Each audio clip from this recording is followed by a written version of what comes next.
सहारनपुर में पीएम मोदी बोल रहे हैं, सीधे रुक कर लेते हैं। और जिस उमंग और उत्साह के साथ ये जन सैलाब मैं मेरे सामने देख रहा हूं,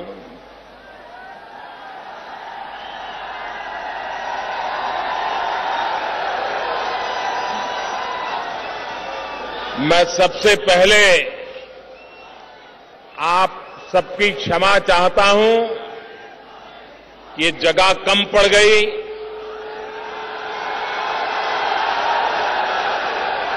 जितने अंदर है उससे भी ज्यादा बाहर धूप में तप रहे हैं। ऐसी चमचमाती धूप में भी आप मुझे आशीर्वाद देने आए, ये मेरा सौभाग्य है। मैं आपका बहुत बहुत फिर से आभार व्यक्त करता हूं।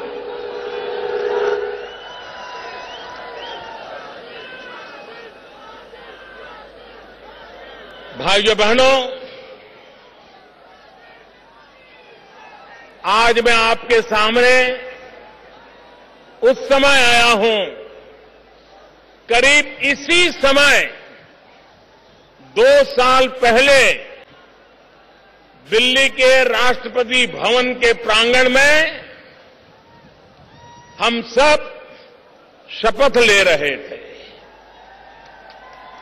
जिस समय हम 2 साल पहले वहां शपथ ले रहे थे, उसी समय में आज मेरे देशवासियों को मेरे काम का हिसाब देने के लिए आया।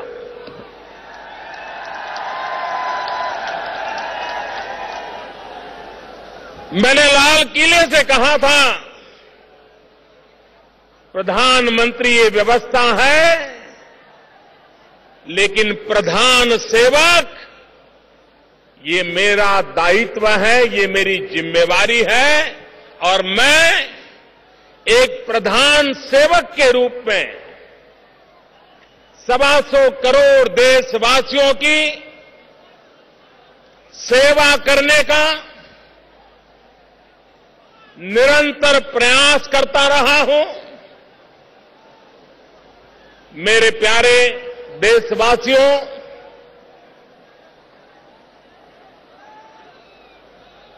सरकारें आती हैं, जाती हैं,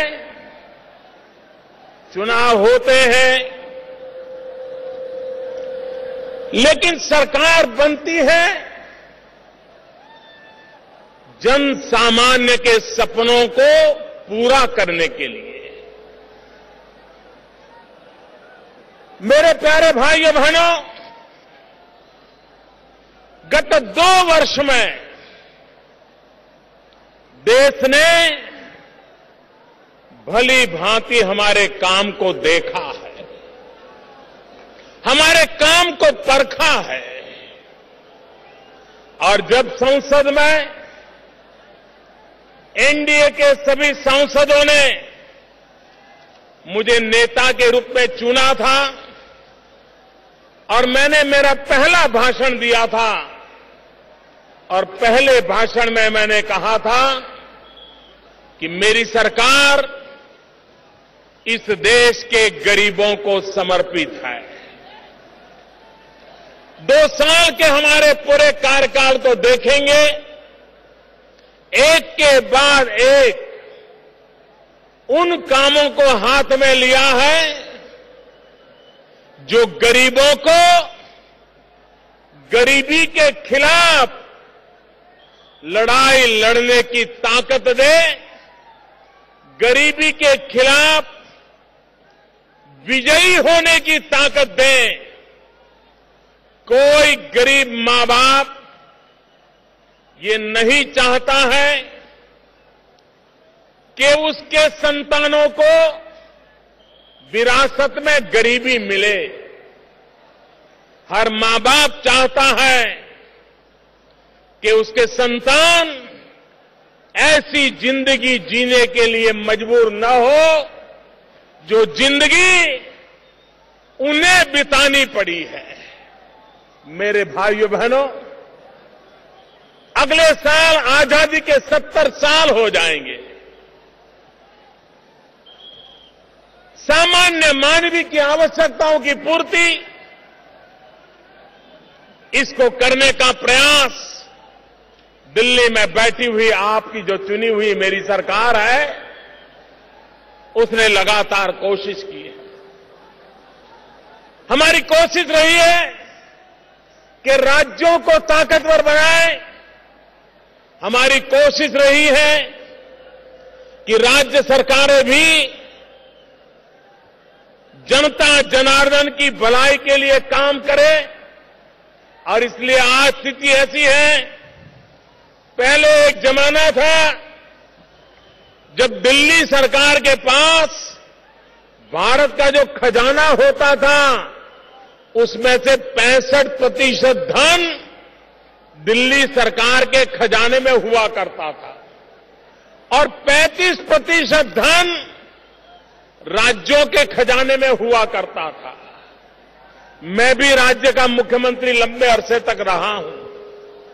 मैं राज्यों की तकलीफों को जानता था और इसलिए हमने आकर के सबसे बड़ा निर्णय किया, अब दिल्ली के सरकार के खजाने में 35% रुपया रहेगा और 65% रुपया राज्यों के खजाने में रहेगा। ये बहुत बड़ा निर्णय, ये बहुत बड़ा निर्णय राज्यों को ताकत देने के लिए किया।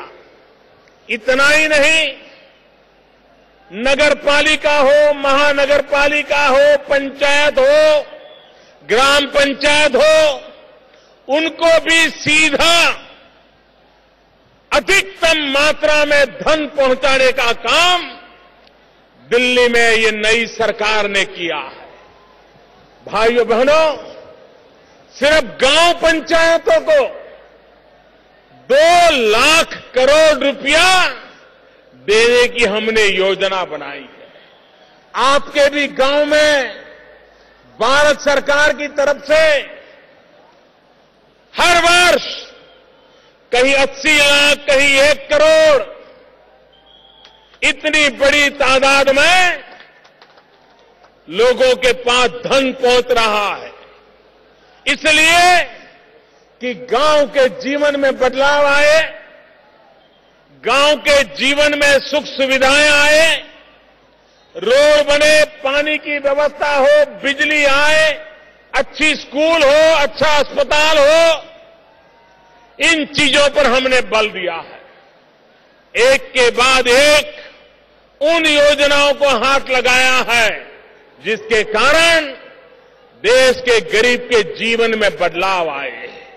भाइयों बहनों, यह देश बदल रहा है, लेकिन कुछ लोगों का दिमाग नहीं बदल रहा है।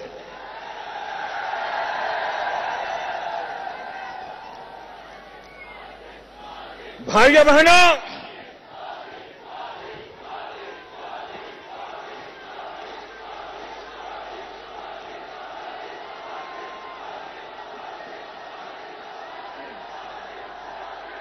एक जमाना था जब गन्ना किसान, एक जमाना था जब मैं इस जिम्मेवारी को मैंने संभाला, उस समय ₹14,000 करोड़ रुपया गन्ना किसान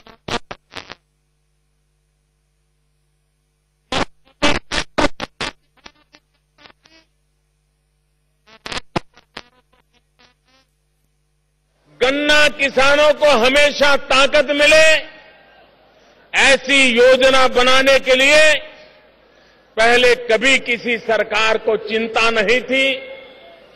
वो टुकड़े फेंकते थे, समय निकालते थे और किसान बेचारा उनके इंतजार में रहता था कि चलो इस बार शुगर मिल का कुछ अच्छा हो जाएगा तो भुगतान हो जाएगी।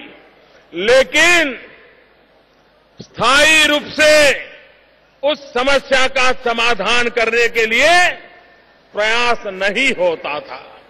भाइयों बहनों, हमने कोशिश की कि गन्ना किसानों को उनकी भुगतान के पैसे समय से मिले, और आज मैं कह सकता हूं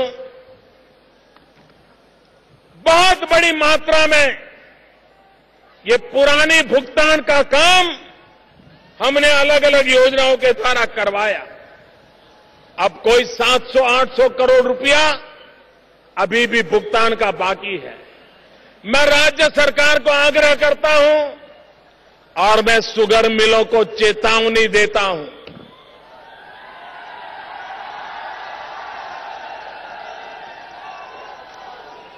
इतने साल आपने किसानों के साथ जो किया है अब आपको नहीं करने दिया जाएगा।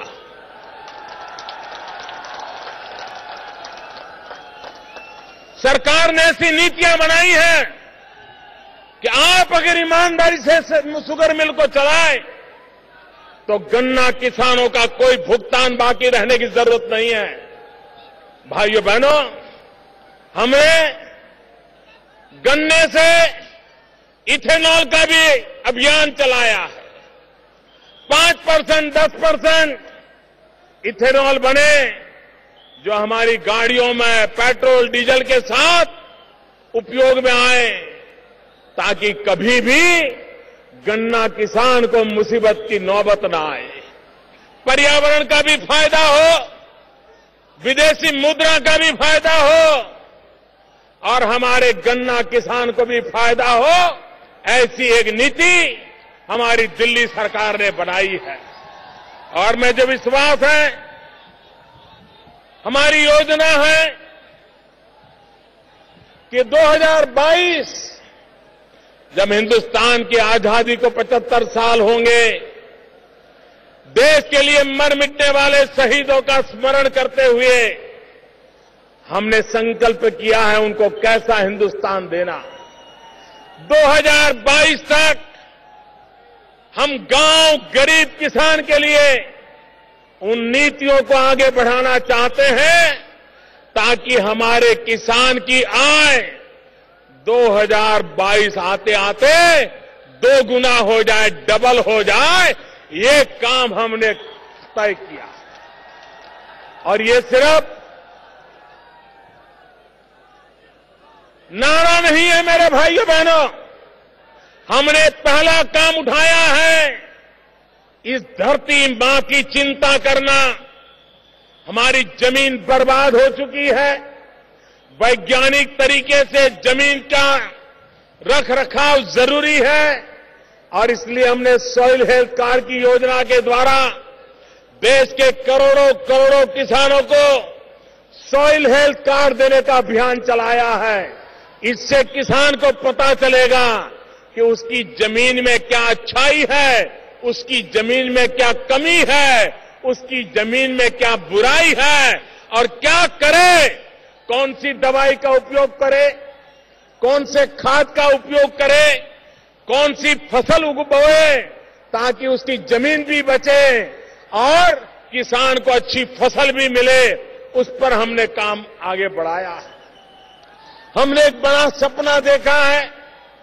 प्रधानमंत्री कृषि सिंचाई योजना के द्वारा हमारे देश का किसान है, अगर उसको पानी मिल जाए तो वो मिट्टी में से भी सोना पैदा कर सकता है। मिट्टी में से सोना। देश के किसानों को पानी मिले। अभी मैंने जिन राज्यों में पानी का संकट है उन राज्य के मुख्यमंत्रियों के साथ घंटों तक बातचीत की और एक एक जिले का किसान के खेत तक पानी कैसे पहुंचे उसकी योजना बनाने की दिशा में आगे बढ़ रहा हूं। लेकिन मेरा सभी से आग्रह है, देशवासियों से आग्रह है कि हम इस बारिश में जितना पानी बचा सकते हैं बचाएं। खेत का पानी खेत में रहे, गांव का पानी गांव में रहे। और अगर हमारे पानी के स्तर ऊपर आते हैं तो हमारे किसान को कोई भी प्राकृतिक संकट से जूझने की एक नई ताकत मिलती है। सहारनपुर से प्रधानमंत्री को आप सुन रहे थे। दरअसल ये सब कुछ 2017 यूपी इलेक्शन का आगाज है। में प्रधानमंत्री नरेंद्र मोदी लोगों को संबोधित कर रहे हैं। सीधे चलते हैं। तो भी उसको बीमा मिलेगा, ऐसी व्यवस्था फसल बीमा योजना में की। मेरे भाइयों बहनों, आप 2 साल पहले के जरा अखबार याद कर लीजिए, टीवी याद कर लीजिए, चौराहे पर जो बातें होती थी याद कर लीजिए। आए दिन एक नए भ्रष्टाचार की खबर आया करती थी। बड़े बड़े लोग भ्रष्टाचार में डूबे हुए हैं, उसकी चर्चा आया करती थी। भाइयों बहनों, देश का कितना रुपया लूट लिया गया है। मैं आज जब सरकार में बैठा हूं, एक एक चीज को देखता हूं तो मैं चौंक जाता हूं कि क्या लोगों को कुर्सी पर जनता जनार्दन के पैसे लूटने के लिए बिठाया जाता है। भाइयों बहनों, मैंने ये लूट बंद कराने के लिए बीड़ा उठाया है। 2 साल हो गए। मेरे प्यारे भाइयों बहनों, यह उत्तर प्रदेश का सांसद आज सर झुका करके अपना हिसाब देते समय, मेरे उत्तर प्रदेश वासियों, मैं आपसे पूछना चाहता हूं, क्या कभी भी 2 साल में आपने कोई खबर ऐसी सुनी है कि जिसमें मोदी सरकार ने 1 रुपया खाया हो? पूरी ताकत से बताओ भाइयों। हमारे विरोधियों ने भी कोई आरोप लगाया है? किसी अखबार में छपा है? किसी टीवी ने दिखाया है? आपको किसी ने सुनाया है? भाइयों बहनों, 2 साल पहले किसी की हिम्मत नहीं थी कि लाखों लोगों के बीच खड़ा होकर के अपने हिसाब दे सके और जनता से पूछ सके। भाइयों बहनों,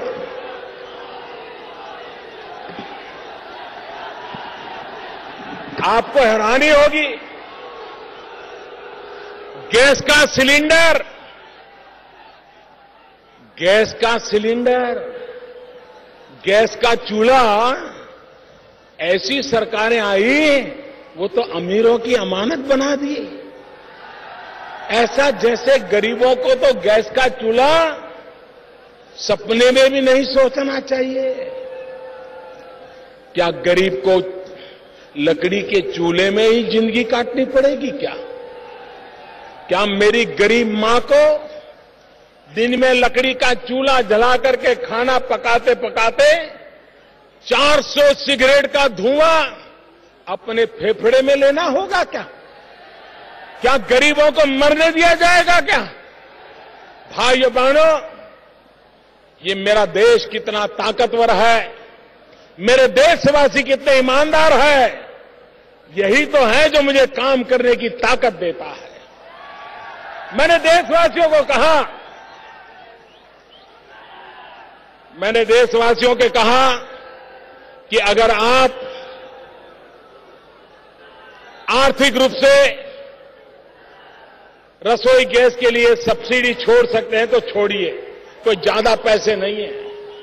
मेरे भाइयों बहनों, इस देश के 1 करोड़ से ज्यादा परिवार, उन्होंने रसोई गैस की सब्सिडी छोड़ दी।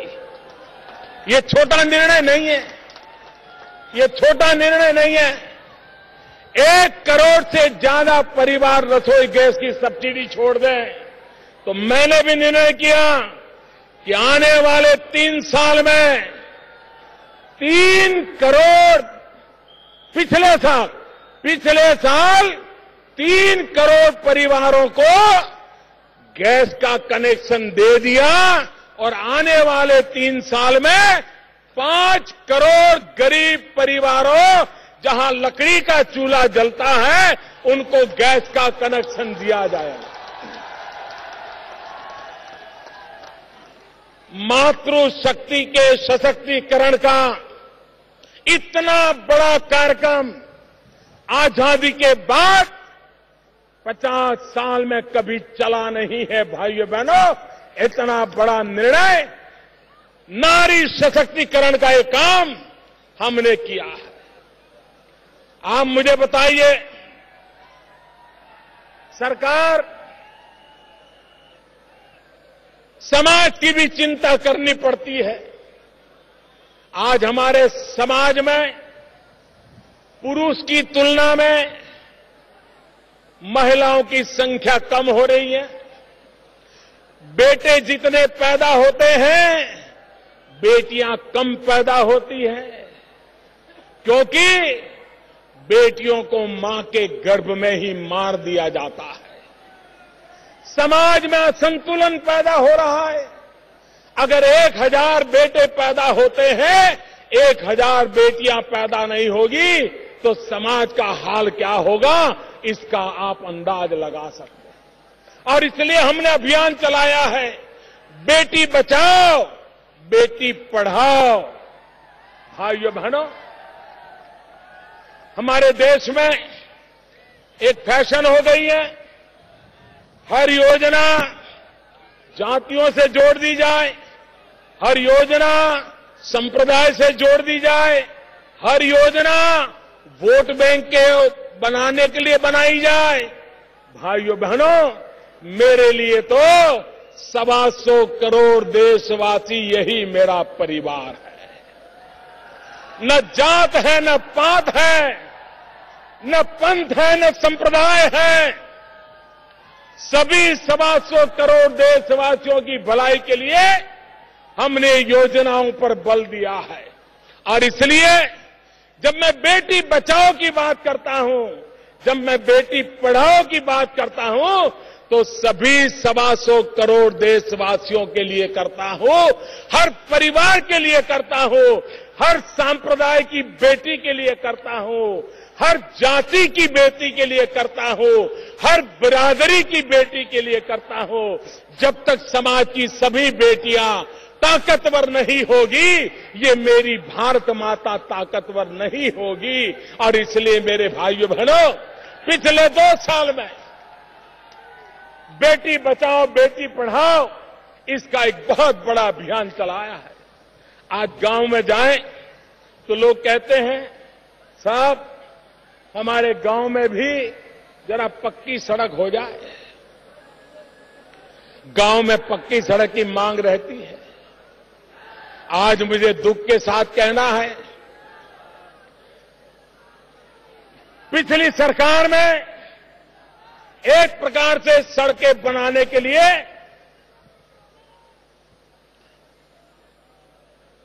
जमीन पर सड़क नहीं नजर आती थी। पता नहीं पैसे कहां जाते थे, पता नहीं योजनाएं कागज पर होती थी कि कुछ होता था। आज मैं 2 साल के भीतर भीतर आपको कहता हूं कि पिछली सरकार में एक दिन में जितने किलोमीटर रोड बनते थे, इस सरकार में एक दिन में उससे डबल रोड बनते हैं, डबल रोड बनते हैं। मैंने तय किया है, हिंदुस्तान के गांवों को पक्की सड़क से जोड़ना। बहुत तेजी से काम आगे बढ़ाया है और रोड के काम के लिए सबसे ज्यादा बजट का आवंटन भी किया है। भाइयों बहनों, 21वीं सदी में जब कोई सुने कि भारत 18,000 गांव ऐसे हैं कि जहां बिजली का खंभा भी नहीं लगा है, कितनी शर्मिंदगी महसूस होती है। आजादी के 70 साल होने आए हो और गांव में बिजली का खंभा न पहुंचा हो, तो भाइयों बहनों, मुझ जैसे व्यक्ति को पीड़ा होना बड़ा स्वाभाविक है। और इसलिए मैंने बीड़ा उठाया कि मुझे गांवों में बिजली पहुंचानी है। और मैंने सरकारी दफ्तर में अधिकारियों से कहा, 1000 दिन में समय पक्का करके दिया है। और बहुत लोग हैं जो मेरा बराबर हिसाब देख रहे हैं कि मोदी जो कह रहा है हो रहा है कि नहीं हो रहा है,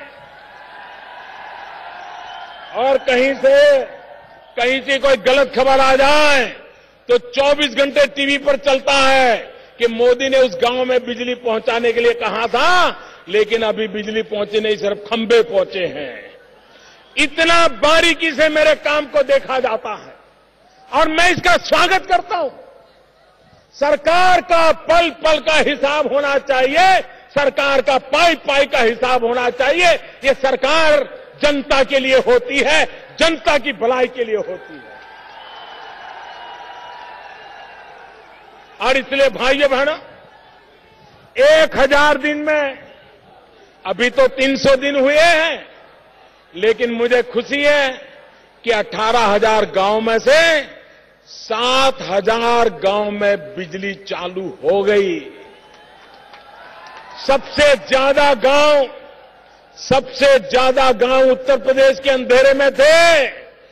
बहुत ही जल्द उत्तर प्रदेश के सभी गांवों में बिजली पहुंचाने का काम मैं पूरा करके रहूंगा। मेरे भाइयों बहनों, ये काम मैंने उठाया है। हमारा देश का नौजवान, उसे रोजगार मिलना चाहिए। नौजवान को काम करने का अवसर मिलना चाहिए। हमने एक प्रधानमंत्री मुद्रा योजना लाए। हमारी इच्छा है कि जो समाज के गरीब तबके के लोग हैं, एससी हो, एसटी हो, ओबीसी हो, छोटा छोटा काम करते हो, कोई धोबी हो, कोई नाई हो, कोई अखबार बेचता हो, कोई दूध बेचता हो, छोटा छोटा कारोबार करने वाले लोग, उनको बैंक वाले पैसे ही नहीं देते थे। बेचारों ने बैंक कभी देखी नहीं थी, और बैंक में जाएं तो ऐसे नियम बताते थे कि वो बेचारा पैसे ले ही नहीं पाता था। ये बैंक गरीबों के काम आनी चाहिए कि नहीं आनी चाहिए भाइयों? ये बैंक गरीबों के काम आनी चाहिए कि नहीं आनी चाहिए? ये बैंक गरीबों के काम आनी चाहिए कि नहीं आनी चाहिए? हमने नियम बनाया, प्रधानमंत्री मुद्रा योजना, और हमने कहा ये छोटे छोटे लोग कारोबार चलाते हैं, अगर उनको पैसे चाहिए तो साहूकार के यहां से नहीं जाना पड़े, बड़ा ज्यादा ब्याज न देना पड़े, उसको अगर पैसे बैंक से मिल जाए तो उसकी जिंदगी बदल जाएगी। और भाइयों बहनों, मुझे खुशी है, योजना शुरू की इस वर्ष, अब तक करीब 3.25 करोड़ परिवारों को 1.25 लाख करोड़ से ज्यादा पैसे उनको दे दिए गए, बिना गारंटी दे दिए गए, और उनको कहा आप साहूकार से मुक्त हो जाइए, अपने कारोबार को बढ़ाइए, और 1-2 नौजवान को रोजगार भी दे दीजिए। गरीब की ताकत कैसे बढ़ाई जाती है, ये हमने करके दिखाया है। हम प्रधानमंत्री जनधन योजना लाए। प्रधानमंत्री जनधन योजना से हमने गरीब से गरीब व्यक्ति को बैंक के खाते से जोड़ दिया और उसको रुपए कार्ड दिया। रुपए कार्ड, ये रुपए कार्ड की ताकत ये है कि गरीब के परिवार में अगर कोई अकस्मात हो गया, कोई मुसीबत आ गई, तो 2 लाख रुपए का बीमा उसको तुरंत मिल जाएगा। 2 लाख रुपए का बीमा मिल जाएगा। भाई, गरीब ने कभी सोचा था कि उसके परिवार में मुसीबत आए? भाइयों बहनों, मैं एक स्वच्छता का अभियान चलाता हूं और मैं देशवासियों का आभारी हूं, मीडिया का आभारी हूं, सामाजिक संस्थाओं का आभारी हूं, और खास करके युवा पीढ़ी का आभारी हूं।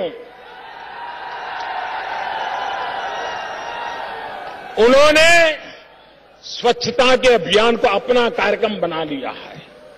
चारों तरफ घर में जाओ तो छोटा बच्चा भी अगर कोई कूड़ा कचरा फेंकता है तो टोकता है, देखिए मोदी जी ने कहा है कचरा यहां मत फेंको। ये स्वच्छता का अभियान किसके लिए है? ये स्वच्छता का अभियान अमीरों के लिए नहीं है, ये स्वच्छता का अभियान गरीबों के लिए है, ताकि गरीब बीमार होता है तो 2-4 दिन बीमार रहा है तो उसका रोजगार बंद हो जाता है। अगर गंदगी है और बीमारी आती है तो गरीब परिवार को साल में एक व्यक्ति के पीछे औसत 7,000 रुपये का खर्चा होता है। अगर स्वच्छता होगी तो मेरे गरीब को हम बीमारी से बचा सकते हैं। मैंने डॉक्टरों से प्रार्थना की है, प्राइवेट डॉक्टरों से प्रार्थना की है, और मैं आज दोबारा दोहराना चाहता हूं, यहां भी जो डॉक्टर मित्र हैं, एमएलए एमपी हैं, वो अपने इलाके में डॉक्टरों को समझाएं। क्या मेरे डॉक्टर मित्र एक काम कर सकते हैं क्या? हर महीने 9 तारीख को, हर महीने की 9 तारीख कोई भी गरीब प्रसूता माता अगर उनके यहां आती है तो मुफ्त में उसका देखभाल करेंगे, उसकी जांच करेंगे, दवाइयां देंगे। हमारी गरीब माताएं प्रसूति के समय कभी कभी अकाल मृत्यु हो जाती है। अगर हमारे डॉक्टर 12 महीने में 12 दिन दे दें, हर महीने की 9 तारीख, कोई डॉक्टर को ज्यादा नुकसान नहीं होगा। अगर मेरे देश के 1 करोड़ परिवार गैस की सब्सिडी छोड़ सकते हैं तो मेरे पढ़े लिखे डॉक्टर भी 12 महीने में 12 दिन मेरी गरीब प्रसूता माताओं के लिए दान दे सकते हैं और मेरी गरीब प्रसूता माताओं को मदद मिल सकती है। मैं आज उनसे यह आग्रह करता हूं, भाइयों बहनों, लेकिन इसके साथ साथ जब स्वास्थ्य की बात आती है तो मुझे एक बात और भी कहनी है। हमारे देश में डॉक्टरों की संख्या कम है, मेडिकल एजुकेशन में भी अलग अलग राज्यों के अलग अलग नियम हैं। कहीं पर डॉक्टर सरकारी अस्पताल में 60 साल में रिटायर्ड हो जाता है, कहीं पर 62 साल में रिटायर्ड हो जाता है, और हमें डॉक्टर की कमी महसूस होती है। अगर देश में पहले ही ज्यादा मेडिकल कॉलेज बने होते, पहले ही ज्यादा डॉक्टर तैयार हो गए होते तो आज डॉक्टरों की कमी नहीं पड़ती। 2 साल के भीतर भीतर डॉक्टर बनाना तो मुश्किल काम है, लेकिन गरीब परिवारों को डॉक्टरों के बिना रहने के लिए मजबूर नहीं किया जा सकता। और इसलिए मैं आज उत्तर प्रदेश की धरती से देशवासियों के लिए घोषणा करना चाहता हूं कि आज डॉक्टरों की जो सरकारी अस्पतालों में है, उनकी रिटायरमेंट की उम्र कहीं 60 साल है, कहीं 62 साल है। इसी सप्ताह हमारी सरकार की कैबिनेट निर्णय करेगी और उसके बाद अब डॉक्टरों की रिटायर होने की एज 60-62 के बजाय राज्य हो या भारत सरकार हो, सबके लिए 65 उम्र कर दी जाएगी, 65 कर दी जाएगी, ताकि हमारे डॉक्टरों की सेवा अधिक समय तक शिक्षा के लिए सरकारी अस्पतालों के मिलते रहे।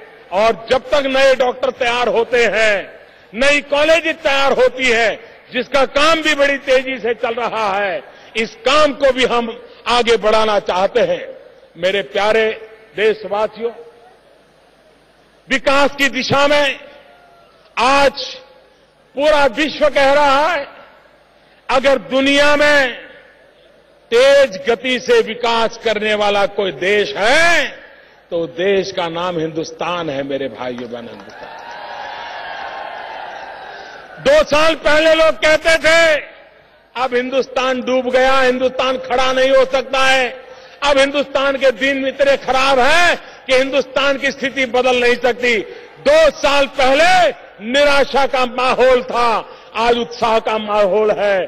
2 साल पहले परेशानियों का माहौल था, आज आगे बढ़ने का माहौल है।